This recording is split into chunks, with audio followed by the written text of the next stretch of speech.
नांदेड वाघाळा महापालिका निवडणुकाच्या अनुषंगानं आज या ठिकाणी काँग्रेसच्या जाहीरनाम्याचं जे प्रकाशन आहे ते प्रकाशनाचा कार्यक्रम आणि जे मध्यवर्ती कार्यालय आहे त्या मध्यवर्ती कार्यालयाचं जे काही ओपनिंग आहे ते या ठिकाणी आहे। काँग्रेसचे सगळे पदाधिकारी आणि वंचितचे सर्व पदाधिकारी सुद्धा या ठिकाणी आहेत। आपण सुरुवातीला वंचितचे जे पदाधिकारी आहेत त्यांच्याकडे आपण जाणार आहोत। काय सांगणार या ठिकाणी काँग्रेस आणि वंचितची युती झालेली आहे, कोणत्या पद्धतीने निवडणुकीला सामोरं जाणार आहेत, काय वाटते काँग्रेस आणि वंचितची सत्ता येईल का महापालिकेमध्ये? नक्कीच काँग्रेस आणि वंचित बहुजन आघाडीच्या या महापालिकेवर महापौर बसणार आहे। कारण शहराचं वातावरण बघता ज्या दिवशी आम्ही युती केली त्या दिवशीच आमचा महापौर बसलेला आहे। आम्ही 44 ते 45 सीट आज विनू आजच्या घडीला। आणखी काही दिवसानं प्रचार यंत्रणा जशी वाढेल त्यानुसार आमच्या कुठं 60 सीट येतात की काय आम्हाला असं वाटते। वंचित बहुजन आघाडीची जी युती आहे काही ठिकाणी म्हणजे नांदेड महापालिकेत सोडलं तर इतर ठिकाणी काँग्रेस विरोधात वंचितसुद्धा बरेच ठिकाणी उभं राहिलेली पाहायला मिळतात। परवाच्या दिवशीचं एक जर भाषण पाहिलं प्रकाश आंबेडकरांचं, त्यांनी सांगतात की काँग्रेसचा मतदार उरला नाही असा त्यांचा आरोप आहे। तुम्ही या ठिकाणी ती गोष्ट कसं पाहता? श्रद्धेनेते बाळासाहेब आंबेडकर यांनी 4 तारखेलाच नांदेडमध्ये सभा घेऊन वंचित व म्हणजे काँग्रेस आणि वंचित पंजा आणि सिलेंडरला भरघोस मताने विजय करण्यासाठी आम्हाला नांदेड शहराला आदेश देऊन गेले आहेत। आम्ही नांदेड शहराला वंचित बहुजन आघाडीची घट्ट मैत्री आहे, या मैत्रीचे तुम्हाला 16 तारखेला रिझल्ट दिसतील। काँग्रेस आणि वंचितची जी युती आहे त्याचे रिझल्ट येत्या कालावधीमध्ये दिसतील असं पदाधिकाऱ्यांना वाटतं। इतरही मंडळी आपल्यासोबत आहेत। आपल्यासोबत हिंगोली, नांदेड आणि नंतर आता पुन्हा नांदेड जिल्ह्यात नाही सरांकडे पण सुद्धा येतो मी आणि तुमच्याकडे सुद्धा येतो। तर आपल्यासोबत या ठिकाणी पाटील सर आहेत। प्रशासकीय अनुभव ते राजकीय कारकीर्द आणि त्याच्यामध्ये भाजपा, राष्ट्रवादी काँग्रेस आणि काँग्रेस असा प्रवास आहे सर। हे सगळं बदलण्याचं काय कारण आहे? आपण तिकडनं इकडं आलेलं आहात, आताही या ठिकाणी टिकून राहणार आहेत का? यावेळेस आम्ही देगलूर नगरपालिकेमध्ये काँग्रेसचं आम्ही ताकदीने या ठिकाणी पक्षाच्या प्रवेशानंतर त्या ठिकाणी लढलो। आम्ही फक्त 150 मतांना आमचा जेमतेम पराभव झाला। भारतीय राष्ट्रीय काँग्रेसच्या पाठीमागं मतदार हा भक्कमपणाने पाठीशी उभा आहे। या सत्तेच्या विरोधात, नेत्यांच्या विरोधातही आम्हाला या ठिकाणी मोठ्या जनसंख्येनं 12 नगरसेवकांचा कौल त्या ठिकाणी दिलेला आहे आणि मला विश्वास आहे की नांदेड महानगरपालिकेमध्ये आत्ताच आमचे वंचितचे प्रशांत भाऊंनी सांगितल्याप्रमाणे या ठिकाणी बहुमतानं मताधिक्य या महानगरपालिका क्षेत्रामध्ये आम्हाला या ठिकाणी मिळणार आहे। आगामी काळामध्ये काँग्रेस आणि वंचितची या ठिकाणी सत्ता या महानगरपालिकेवरती एखादी येणार आहे। ज्या पद्धतीनं बोललं जातं की काँग्रेसची जी काही ताकद आहे ती ताकद पूर्वीप्रमाणे या ठिकाणी राहिली नाही असं बोललं, यात कितपत सत्यता आहे? नाही, ज्यांनी ताकद नाही असं म्हटलं त्यांनाच विश्वास नाही आहे। आज तुम्ही पाहताय प्रत्येक रॅली पहा, काल डॉक्टर बाळासाहेब आंबेडकरांची सभा पहा, आजच्या सभा पहा, आमचे खासदार माननीय रवींद्र चव्हाण पाटील साहेबांची सभा पहा, भिंगे सरांच्या सभा, ज्या काही आमच्या पदाधिकाऱ्यांच्या ज्या प्रभागात वंचितचे आमचे अविनाश भाऊ असतील, शिवाभाऊ असतील, आमचे फारुखभाई असतील, यांच्या ज्या ठिकाणचं त्या प्रभागामध्ये गेल्यानंतर लोकांचा जो जनाधार आहे तो अतिशय ओसंडून वाहत आहे।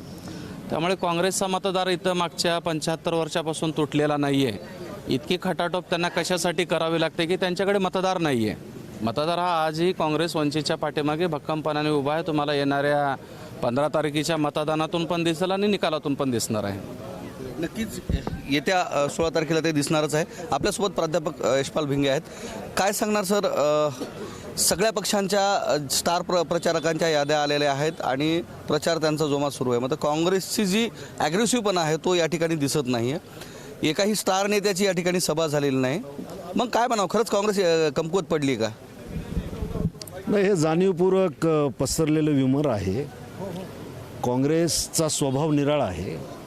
काँग्रेसचे कार्यकर्ते हे ग्राउंडवर आहेत।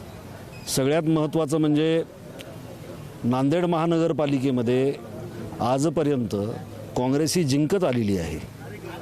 ज्यांचा जिंकण्याचा स्वभाव आहे ते असे फार वरवरचं बोलत नसतात आणि ज्यांना आता हरण्याची खात्री पटलेली आहे ते अशा पद्धतीनं एक ह्युमर सगळीकडे पसरायला लागलेली आहेत। परंतु मी मागेही आपल्याला सांगितलं होतं की या महानगरपालिकेचा चेहराचा मुळात सेक्युलर आहे। 81 जागांच्यापैकी निम्म्यापेक्षा जास्त जागा ह्या मुस्लिम आणि दलित प्रभागातून येतात आणि आज आमच्यासोबत वंचित बहुजन आघाडीचे सगळे कार्यकर्ते आहेत। आणि मूळचा आमची भूमिका ही फुले शाहू आंबेडकरांची भूमिका आहे आणि त्या मार्गाने आम्ही जाणारे सगळे कार्यकर्ते आहोत. त्यामुळं नांदेड जिल्ह्यात वेगळं काय होणार आहे असं जर कोणी म्हणत असेल तर त्याचं ते दिवास्वप्न ठरणार आहे. आणि निश्चितपणानं ज्या पद्धतीनं आता प्रशांतनी सांगितलं की महानगरपालिकेवरती काँग्रेस वंचितचाच झेंडा फडकेल, दुसरा फडकूच शकत नाही. यांनी खूप प्रयत्न करून बघितले. बरं, यांनी ठीक आहे आमच्यावर टीका करतात. आता शिवसेना जो एकनाथ शिंदे गट आहे त्यांच्यासोबत यांनी जोडून घेतले का? म्हणजे त्यांचे उमेदवार यांनी बी फॉर्म सहित पळवले. म्हणजे आता हे एकटे पडलेले आहेत. त्याचं कारण असं आहे की यांचा माजुरीपणा, केवळ पैशाच्या जोरावरती आपण माणसं आणि कार्यकर्ते विकत घेऊ शकतो, या आत्मविश्वासाला या इलेक्शनमध्ये तडा गेलेला आहे. त्यामुळे यांचा तोल गेलेला आहे आणि अशा पद्धतीचे जाणीवपूर्वक भ्रम ते जनतेमध्ये पसरवण्याचा प्रयत्न करीत आहेत. निश्चितच भ्रम पसरवला जात असल्याचा सुद्धा आरोप होतोय. प्रामुख्यानं आपल्यासोबत इथे वंचितचे जे नेते आहेत भोसीकर, आपण या ठिकाणी त्यांचा एक सोशल मीडियावर व्हिडिओसुद्धा व्हायरल झालेला होता. ज्यावेळेस माणिक ठाकरे आले होते त्यावेळेस तुमचं संभाषण करताना एक व्हिडिओ व्हायरल झाला आणि त्याच्यामध्ये तुम्ही समाधानी नसल्याचं, वंचितकडून समाधानी नसल्याचं पाहायला मिळालं होतं. आता ते जी गोष्ट आहे ती मिटली का? आता काँग्रेस आणि वंचितमध्ये समन्वय आहे का? तुमचं समाधान झालं आहे का?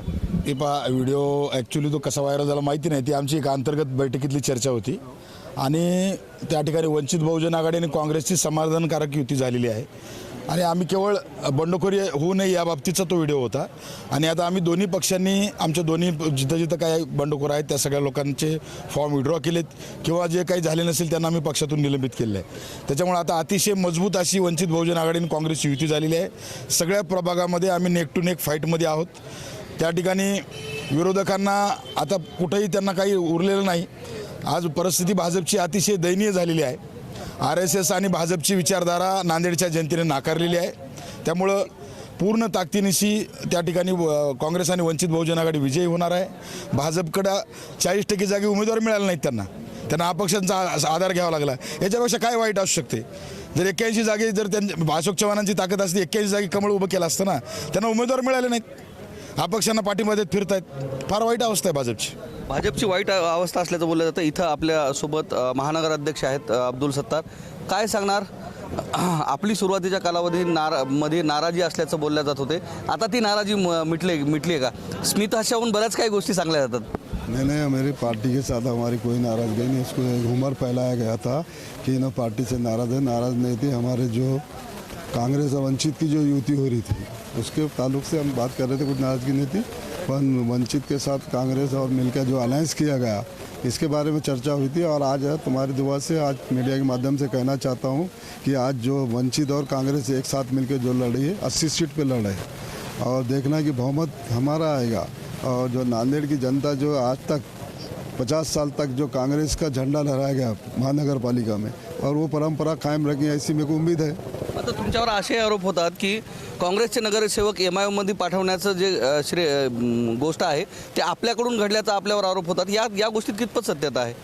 मेरे कांग्रेस के जो नगर सेवक गए वाले इधर से उधर मेरे ऊपर जो आरोप करने से पहले बता रहा हूँ कि मैं जिस तरह से शिवाजी नगर के बोलने पे इन्होंने MIM ज्वाइन करे.